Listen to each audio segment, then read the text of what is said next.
Okay, test 8, number 8. This is an important question. You could do this question with factoring. I'm going to kind of show you how to factor it first, even though we're going to emphasize the picking numbers thing.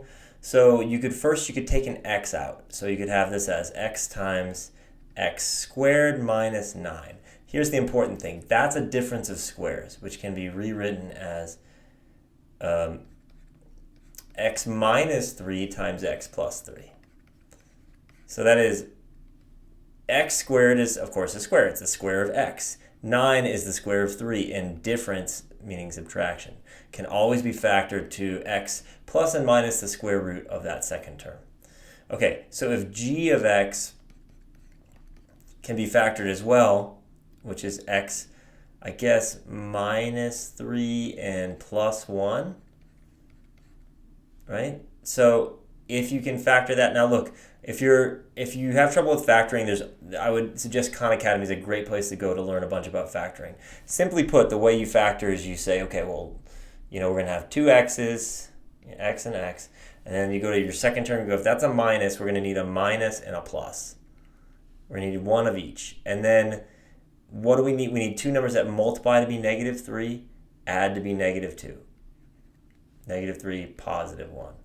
So look, if I were to write this, I'll just write that again, x minus 3, x plus 1. You can cancel these terms out, and you get x times x plus 3 over x plus 1. So that's the factoring way, but I just also want to show you that you could just use real numbers here. If x equals 1, let's see what happens. F of 1 would just be 1 minus 9, which would be 8. G of 1, that would be negative 8, by the way. G of 1 is 1 minus 3 minus, or 1 minus 2 minus 3. That would be negative 4. So this would work out to just be positive 2, right? I just put in x is 1 here and here. Right? So I got 2. So then I see which answer choices give me a 2. It may be multiple. A doesn't, because A just gives me, if x is 1, I just get 1 over 2. I want to get 2. That didn't work. B is going to give me x is 1. 1 plus 3 is 4. 4 over 2. That's good. Let's just see what else we get. Answer choice C would be 1 times 1 minus 3 is negative 2 all over 2.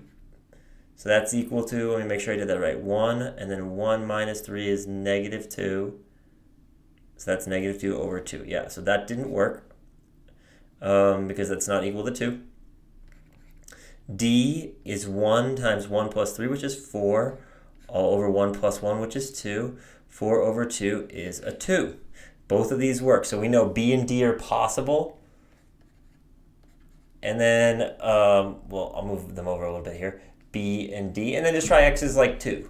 So if x is 2, x cubed, f of 2, x cubed is 8. 8 minus 9 times 2 is 18. That's equal to negative 10. And then g of 2 would be equal to 4 minus 4, which is 0 minus 3. So that would be equal to negative 3.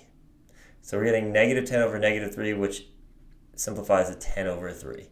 So we try out our remaining answer choices. In answer choice B, if x is 2, we get 5.